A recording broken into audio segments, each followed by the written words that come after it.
Thank you for coming to our programs, Pessoas de Valor.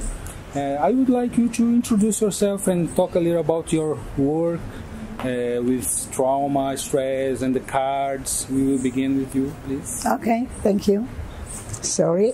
So I was born in Israel 84 years ago, and I've been teaching as a psychologist, teaching at the University of Haifa for many years, and also having a practice, private practice. And I start being interested in trauma since 1973, when we had a very big community trauma in Israel, and it triggered my need to address this. I couldn't go on to do the usual psychological work without looking into what happens to a community that goes through such a crisis as we had, what happens to the individual, what happens in families, because I'm also a family therapist, and what happens to children, especially to children in schools and out of school. So this was the trigger that got me into this deep sea of working with trauma. Since that time you didn't work specialized with trauma?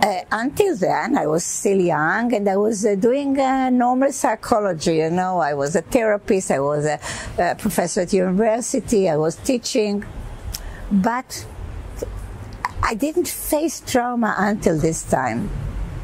It was in the time of the war, 73? It was 73 war, which shook us very badly. We were in great danger. And what I found out, that though the trauma was really like an earthquake, it shook institutions, it shook communities, it shook families and individuals. But then I could see how we can grow from the trauma. And this became my idea fix, my obsession, to find out how people grow from trauma. The resilience work. You know, how people break from trauma, everybody knows.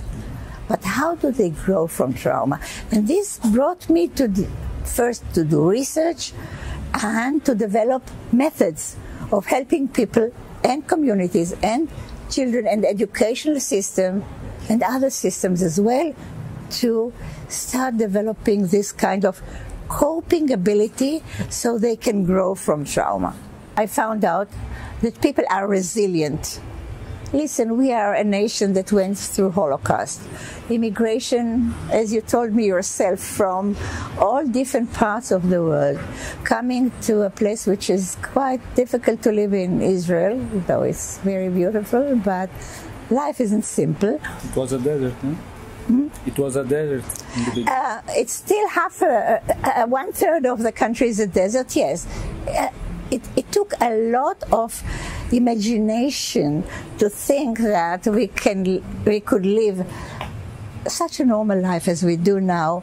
I was fortunate. I was born in Israel, so this is for a Jewish girl in the Holocaust, in the World War II. It's a blessing. This has saved my life, and also I felt I owe something to society, to give back the fact that I was safe while other children my age, I remember I was 9 years old when the war ended, I felt guilty. I felt I needed to give them something back. It took me years and years until I came into my own senses and I started developing the programs that I was teaching here in Brazil. I've been teaching all over many countries. I lost the count already. And what I found out, as I said in our workshop, people may be different in color, in shape, in dress, in language, in habits. Inside, we are all the same. So this made it possible for me to develop one program that can adapt to so many cultures, ages, gender, family situations. This is how we use my COPE cards in my basic PH program. It's working everywhere. So you had to find a form of work, a therapy, that would speak the same language in everywhere. Yeah, because metaphoric language is universal. Our words may be different, but our imagination, our right brain work is the same everywhere. We imagine fearful things, we imagine blissful things. All over the world, it's the same. I didn't find the differences between nations and cultures, which were very, very different. I found the connection, and this is wonderful because we are all part of the same universe. As they say, we are dust of stars, stardust. Yeah.